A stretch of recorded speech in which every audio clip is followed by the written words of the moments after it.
Lorsque deux amis décident de profiter du début des vacances durant la soirée de mai 1971, rien n'indique qu'une tragédie va suivre ces décisions. Cheryl Miller et Pamela Jackson, deux lycéennes du Dakota du Sud, vont soudainement disparaître sans laisser aucune trace, ni même celle de leur véhicule. Ces disparitions deviennent un véritable mystère pour leur famille et les policiers chargés de l'enquête, et ce pendant plus de 40 ans. À présent, nous avons les réponses à nos questions, et c'est ce que nous allons voir dans l'affaire d'aujourd'hui.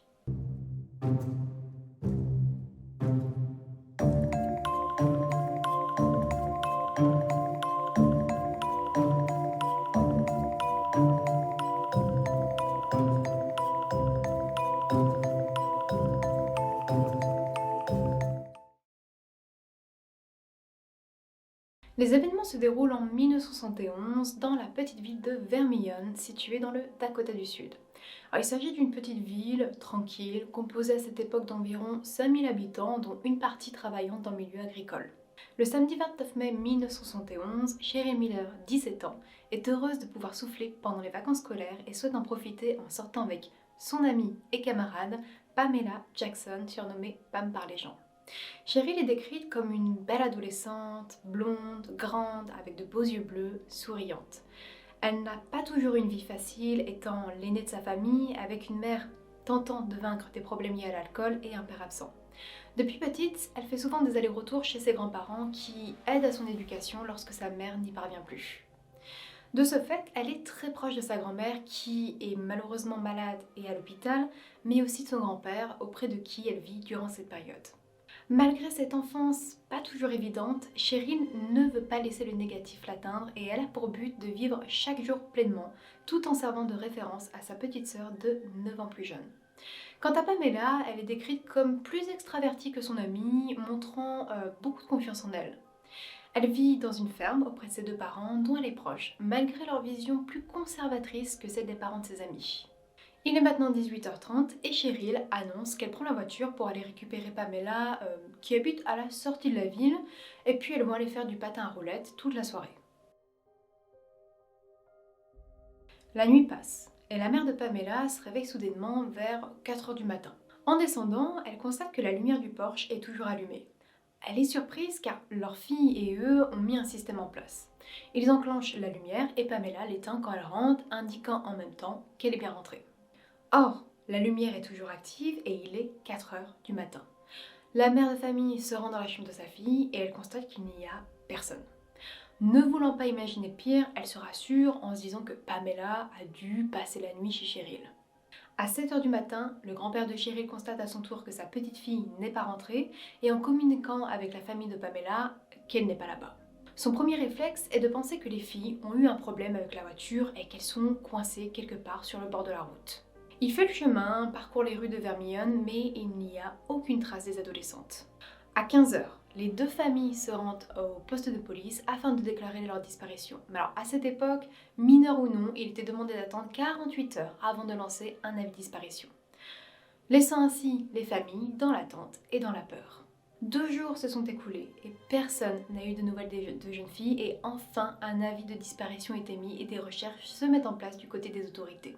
Les policiers tentent de retracer leur parcours durant la soirée. Alors, ils apprennent qu'effectivement Cheryl est venue récupérer Pamela chez elle, mais qu'après ça, elles se sont rendues à l'hôpital pour voir la grand-mère de Cheryl, puis elles sont parties. Alors, en interrogeant les amis, ils découvrent également que l'histoire d'aller faire du patin à roulettes n'était pas totalement la vérité. Parce qu'en fait, les filles désiraient faire quelque chose de différent pour une fois. Et elles avaient entendu parler d'une soirée organisée à Grave Pit par des élèves plus âgés du lycée et elles souhaitaient y aller. C'est là que 3 de leurs camarades se manifestent, indiquant avoir peut-être été les derniers en contact avec les adolescentes. Les 3 garçons étaient stationnés devant l'église de la ville et les 2 jeunes filles se sont arrêtées à leur hauteur, leur demandant comment se rendre à Grave Pit. Ils devaient justement y aller aussi, alors naturellement, ils leur ont proposé de les suivre en voiture et c'est ce qui est arrivé. Ils ont pris la voiture, les filles étaient derrière eux quand soudainement, un des adolescents s'est rendu compte qu'ils ont tourné au mauvais endroit. Ils se sont rangés sur le côté pour attendre Pamela et Cheryl, mais leur voiture n'est pas apparue. Ils se sont alors dit qu'elles ont dû voir le panneau et prendre la bonne direction contrairement à eux et qu'ils les reverront à la soirée. Mais ce ne fut pas le cas. Et personne présent à cette fête ne se souvient d'avoir vu les jeunes filles là-bas. Où sont-elles allées? Elles ne sont pas allées à la soirée, elles ne sont pas rentrées chez elles et il n'y a aucune trace de leur passage sur la route. C'est comme si elles s'étaient évaporées en quelques minutes. Et concernant les 3 garçons, ils sont considérés comme des témoins fiables et ils ne sont pas suspectés par les policiers. Voulant trouver des solutions et un angle d'approche, les enquêteurs décident de se focaliser sur le véhicule que conduisait Cheryl en se disant que s'ils le retrouvent, ils auront alors de meilleures chances de comprendre les événements. Alors, ils envisagent la possibilité que les adolescentes aient perdu le contrôle du véhicule et qu'ils soient allées dans la rivière du Missouri. Il est déjà arrivé dans le passé que des accidents similaires se produisent avec cette rivière qui, en plus, a beaucoup de courant. Mais en examinant tout le tour de la rivière, ils ne constatent aucun véhicule, ni même aucune trace de freinage ou de pneus. Sans une piste concernant un crime ni un accident, il leur reste, à leurs yeux, une autre hypothèse, celle de la fuite. Des rumeurs attestent également de cette hypothèse lorsque plusieurs personnes se mettent à raconter que Cheryl et Pamela ont suivi un groupe de hippies et qu'elles sont allées avec eux jusqu'en Californie. D'autant plus que Cheryl a des proches vivant dans cet état, serait-elle allée les voir? Mais même les postes de police de Californie n'ont aucune information à leur donner. Il n'y a pas de trace du passage des filles dans cet état. Soudainement, une piste totalement différente émerge. Un voisin de Pamela se rappelle d'une conversation qu'il a entendue sur sa ligne téléphonique. Alors là, vous devez peut-être vous demander comment le voisin a pu écouter les appels de la jeune fille, mais c'était courant dans le passé.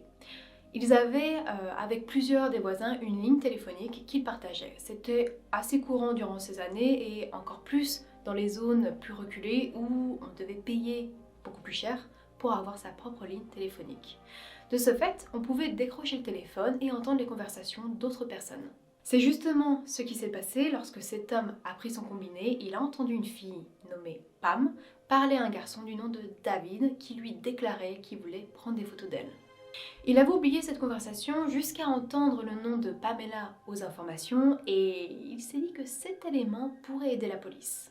Le problème, c'est que le nom de David n'est pas rare du tout aux États-Unis et qu'il y en a beaucoup qui pourraient être cet homme. La piste s'arrête, mais un des policiers veille à bien marquer l'information de ce témoin et à l'ajouter au dossier de l'enquête. 1 mois s'est écoulé depuis la disparition des 2 jeunes filles et l'état de santé de la grand-mère de Cheryl s'aggrave jusqu'à ce qu'elle décède. La famille partage l'annonce dans de nombreux journaux de la région et de l'extérieur, dans l'espoir que Cheryl voie le message. Mais le jour de l'enterrement, elle ne vient pas. Et vu comment elle tenait à sa grand-mère, ses proches prennent conscience que quelque chose a dû se produire. Elle n'aurait volontairement pas manqué l'enterrement.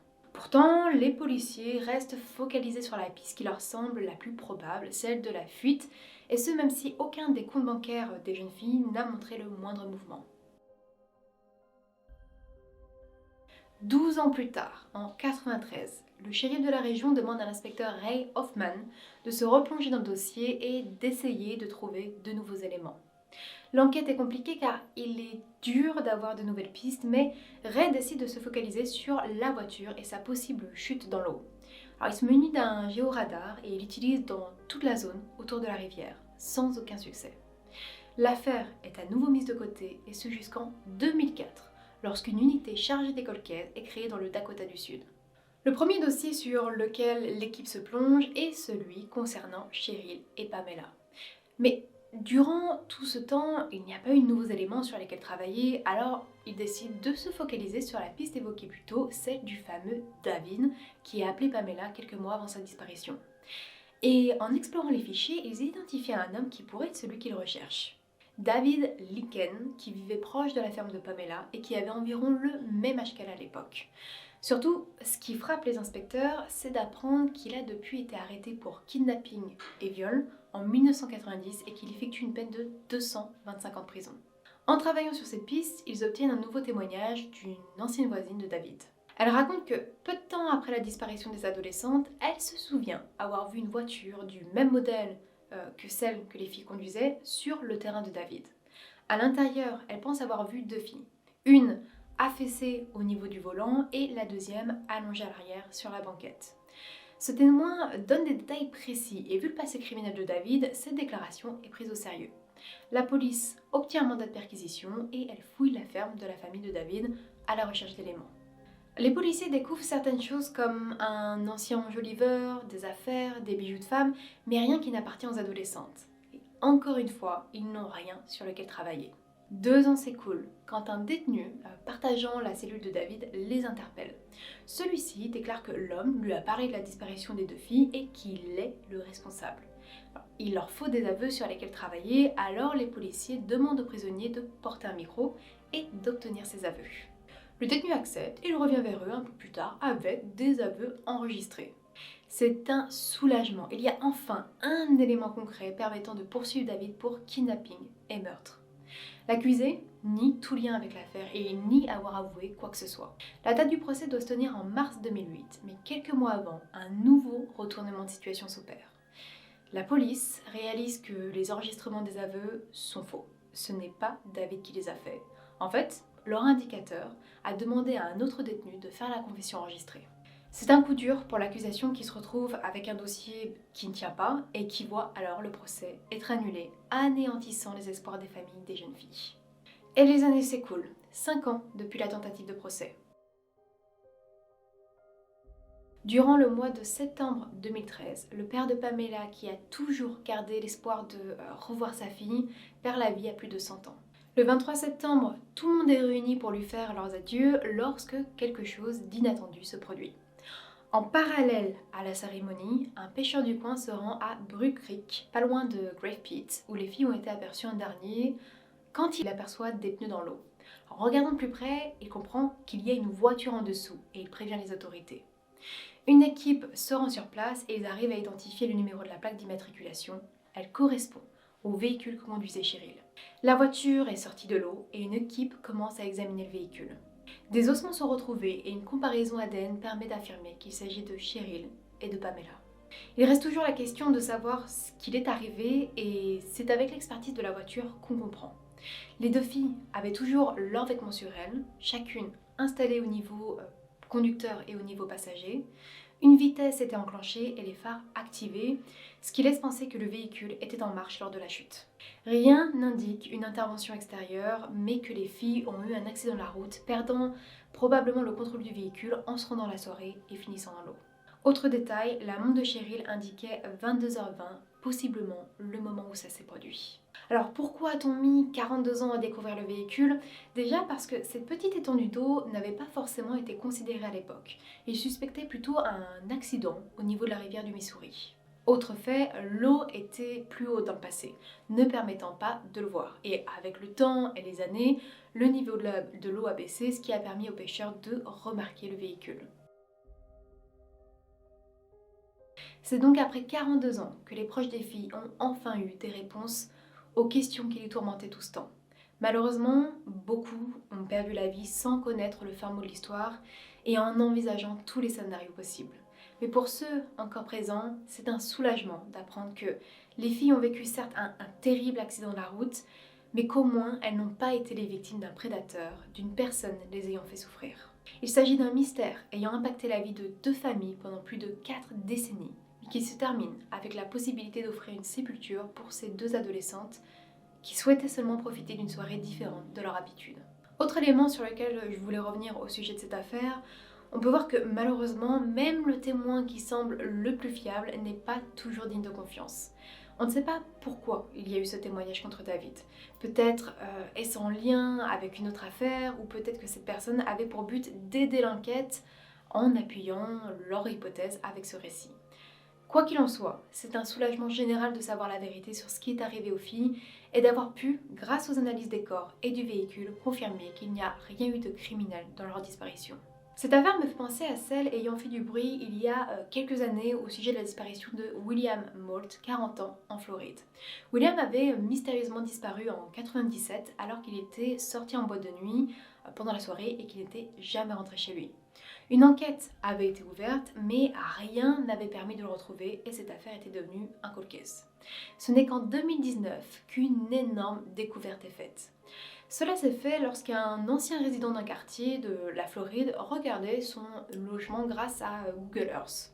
En observant les images satellites, il a remarqué un véhicule dans l'eau et la police a été contactée. Effectivement, il y avait bien un véhicule dans l'eau, personne n'avait remarqué, et dedans se trouvaient les ossements de William, découverts 22 ans après sa disparition. C'est tout pour aujourd'hui, j'espère que la vidéo vous a semblé intéressante. elle se finit en plus différemment des autres? Si c'est le cas, n'hésitez pas à me le dire dans les commentaires et en aimant la vidéo. N'oubliez pas de vous abonner si ce n'est pas encore fait et nous, on se retrouve la semaine prochaine pour une nouvelle affaire.